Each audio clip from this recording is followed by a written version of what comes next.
3월 14일 저희들에게 주시는 하나님 말씀 느헤미야 6장 10절로 19절까지 말씀입니다.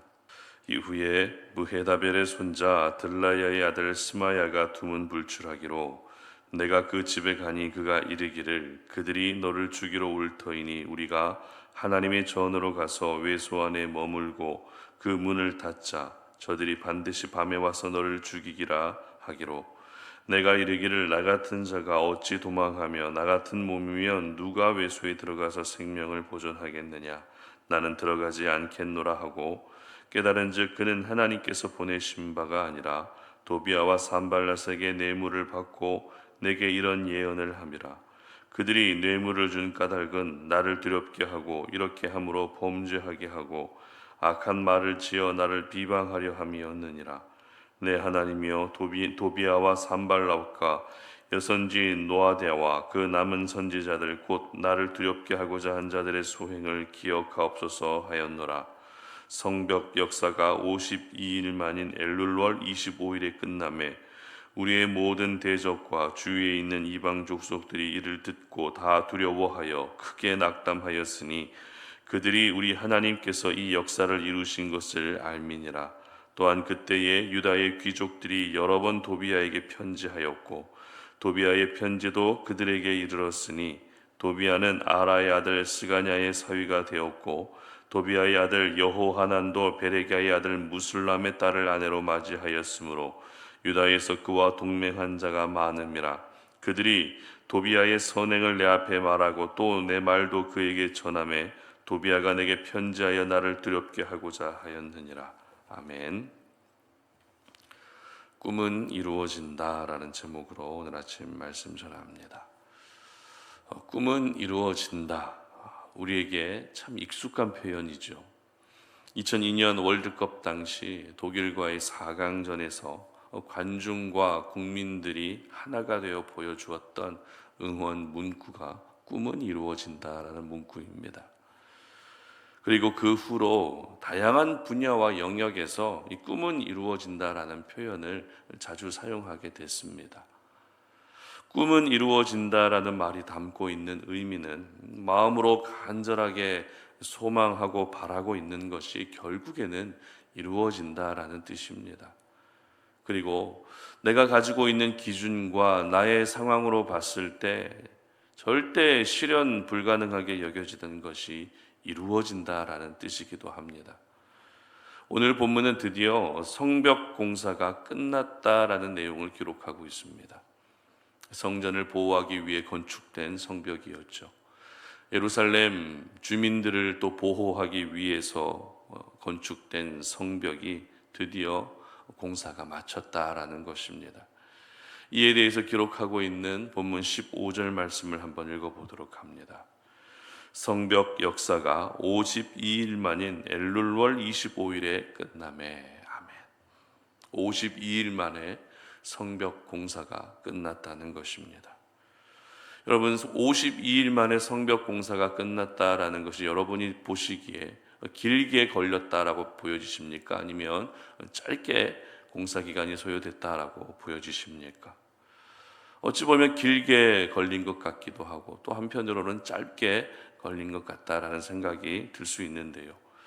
하지만 이 성벽 공사에 참여했던 사람들이 모두 포로 귀환한 사람들이었다는 것을 감안한다면 이 52일이라고 하는 기간은 결코 길게 걸린 공사 기간이 아니었습니다. 왜냐하면 먼 거리를 수개월에 걸쳐서 이동하느라 지쳐있는 상태에서 시작된 공사이기 때문입니다. 그리고 공사 하나를 진행하기 위해서는 그에 필요한 자재라든지 도구 그리고 물질, 공사에 참여하는 사람들의 마음까지 모두 함께 갖추어져야 순적한 공사가 이루어질 수 있습니다. 거기에 날씨에 대한 변수까지 계산하면 어떤 공사든 예상 공사 기간보다 빨리 끝나는 것은 거의 드뭅니다. 그런데 이 모든 악조건 가운데에서도 52일 만에 성벽 공사가 마무리됐기 때문에 이 공사는 오래 걸린 공사로 볼 수 없는 짧은 기간에 마무리된 공사로 봐야 한다라는 것입니다. 그리고 지금까지 계속 살펴봤던 것처럼 성벽 공사가 진행되는 중에 밖으로는 대적자들의 방해가 있었습니다. 그리고 내부적으로는 백성들 사이에 갈등이 있었을 만큼 공사가 중단될 수밖에 없는 상황이 계속 이어지고 있었기 때문에 그런 가운데에서 완성된 이 52일 만에 완성된 성벽 공사는 그렇게 길게 걸린 공사라고 볼 수 없다라는 것입니다. 특별히 오늘 성벽 공사가 끝났다는 기록과 함께 또 어떤 사건이 있었는지를 기록하고 있는가 하면 여전히 방해가 있었다라는 것입니다. 10절 말씀 함께 보도록 합니다.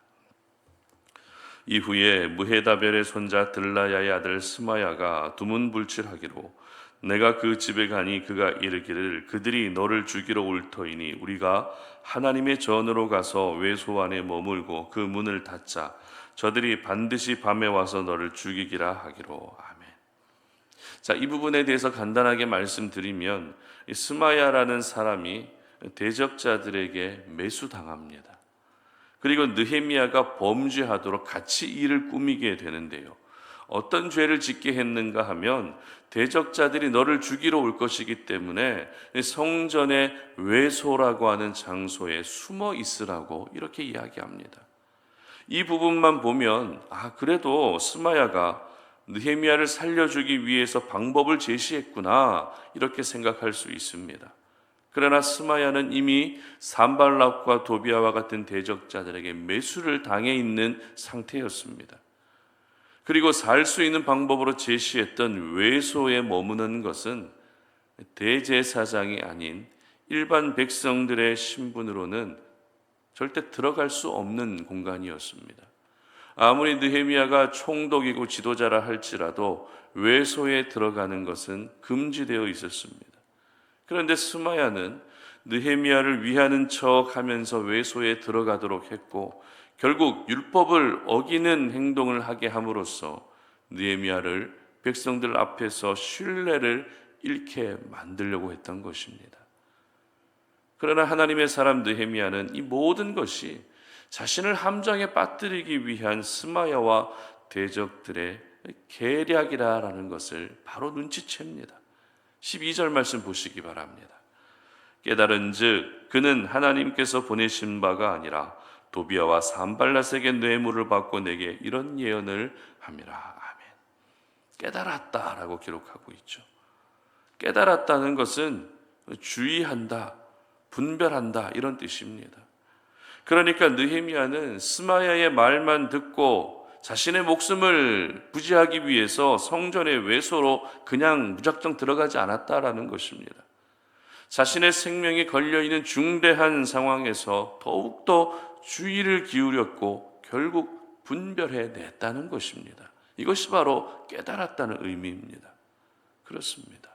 하나님의 사람으로 이 땅을 살아가면서 방심하는 것은 금물입니다. 누군가 나를 위하는 것 같아도 그것까지도 분별해낼 수 있는 분별력을 주시도록 오늘도 우리는 기도해야 되는 것입니다. 물론 내 주변에 있는 모든 사람들이 나를 해하려고 하는 사람들은 아니죠. 내 주변에 덕을 끼치고 선을 끼치는 사람도 많이 있습니다. 그러나 그 중에서도 꼭 내게 유익하지 않은 사람이 섞여 있기 마련입니다. 그렇기 때문에 우리는 매 순간 기도하면서 하나님, 내가 귀를 기울여야 할 사람은 누구이고 또 경계해야 될 사람은 누구인지 깨닫게 해주시도록 기도해야 되는 것입니다. 이렇게 느헤미야는 또 한 번의 방해를 잘 분별해냈고 이 방해를 마지막으로 드디어 성벽 공사가 끝날 수 있었던 것입니다. 그리고 느헤미야는 성벽 공사가 끝나고 나서 16절 말씀에서 이런 고백을 합니다. 함께 읽어봅니다. 우리의 모든 대적과 주위에 있는 이방 족속들이 이를 듣고 다 두려워하여 크게 낙담하였으니 그들이 우리 하나님께서 이 역사를 이루신 것을 알미니라. 아멘. 누가 이 역사를 이루셨다고요? 하나님이 이 역사를 이루셨다라고 고백하고 있다는 것입니다. 처음 공사를 시작할 때만 해도 불가능으로 여겨졌고 공사가 진행되는 내내 방해와 갈등 때문에 공사가 중단될 뻔한 위기도 있었지만 끝내는 이 모든 공사가 하나님이 직접 이루심으로 잘 끝날 수 있었다라고 고백합니다. 처음 느헤미야가 성벽이 모두 불타고 무너졌다는 소식을 들었을 때 모습을 여러분 기억하실 겁니다. 느헤미야 1장 4절 말씀에 잘 기록되어 있었죠. 내가 이 말을 듣고 앉아서 울고 수일 동안 슬퍼하며 하늘의 하나님 앞에 금식하며 기도하여. 수일 동안 슬퍼하며 금식 기도했던 느헤미야입니다. 그리고 느헤미야 2장 5절 말씀에서는 이렇게 기록합니다. 제가 읽어드립니다. 왕에게 아뢰되 왕이 만일 좋게 여기시고 종이 왕의 목전에서 은혜를 얻었사오면 나를 유다 땅 나의 조상들의 묘실이 있는 성읍에 보내어 그 성을 건축하게 하옵소서 하였는데. 아멘. 원하는 것을 말해보라고 하는 아닥사스도 왕에게 느헤미야가 요청한 것은 다른 것이 아니라 성벽 공사를 하게 해달라고 허락해 주기를 구했다는 것입니다. 성벽이 무너진 것을 알고 슬퍼했고 성벽 공사를 할 수 있도록 허락해달라고 요청했던 느헤미야에게 이 성벽 공사는 반드시 이루고 싶은 비전이자 사명이자 꿈이었던 것입니다. 그런 꿈만 같은 일이 드디어 이루어진 것입니다. 그렇습니다. 꿈은 이루어집니다. 꿈은 반드시 이루어지게 되어 있습니다. 문제는 우리가 꿈이 없다는 것입니다. 해보기 전에 실현 불가능을 예상하면서 꿈꾸는 것 자체를 하지 않으려고 합니다. 꿈은 꿈일 뿐 현실로는 도저히 나타날 수 없는 일이라고 스스로 선을 그으며 오늘을 살아간다는 것입니다. 하지만 오늘 52일 만에 이루어진 성벽 공사를 여러분 절대 잊지 않으셨으면 좋겠습니다. 방해도 있었고 어려움도 있었지만 꿈만 같던 일이 분명히 이루어졌다는 것을 오늘 이 말씀을 반드시 기억할 수 있었으면 좋겠습니다. 그러므로 여러분 기도하시며 꿈을 꿀 수 있었으면 좋겠습니다. 성경에서 말하는 꿈은 하나님이 나를 통해 이루고자 하시는 일입니다. 나를 통해서 내 가정에 이루실 일, 나를 통해서 교회에 이루실 일, 나를 통해서 이 나라와 민족 가운데 이루실 일이 바로 꿈입니다. 그러므로 하나님의 꿈을 꿀 수 있었으면 좋겠습니다. 비록 아무리 계산이 나오지 않고 답이 나오지 않고 실현 불가능한 일처럼 여겨진다 할지라도 그 꿈이 이루어지는 것을 보기 위해서 오늘도 포기하지 않고 오늘도 우리가 자신의 자리에서 하나님을 신뢰하며 열심히 살아간다면 하나님은 그 꿈을 직접 이루어 주실 것입니다. 다만 우리가 꾸어야 할 꿈은 나를 위한 꿈이 아니라 하나님을 위한 것이어야 합니다. 내가 살아있는 꿈은 야망입니다. 그러나 하나님이 살아계신 꿈은 비전입니다. 많은 사람들이 오늘도 야망을 위해서 달려갑니다. 자기 자신을 위한 야망을 이루기 위해 달려가지만 우리 송탄오륜의 모든 가족들은 하나님의 꿈을 위해 하나님의 비전을 위해 달려갈 수 있었으면 좋겠습니다. 이루어질 수 없기 때문에 꿈이 아니라 이루어질 수 있기 때문에 꿈을 꾸어야 한다라는 사실을 기억하셔서 여러분들의 삶 가운데 하나님이 꾸게 하셨던 그 꿈이 아름답게 이루어지는 은혜가 있으시기를 주님의 이름으로 축복합니다. 함께 기도하겠습니다.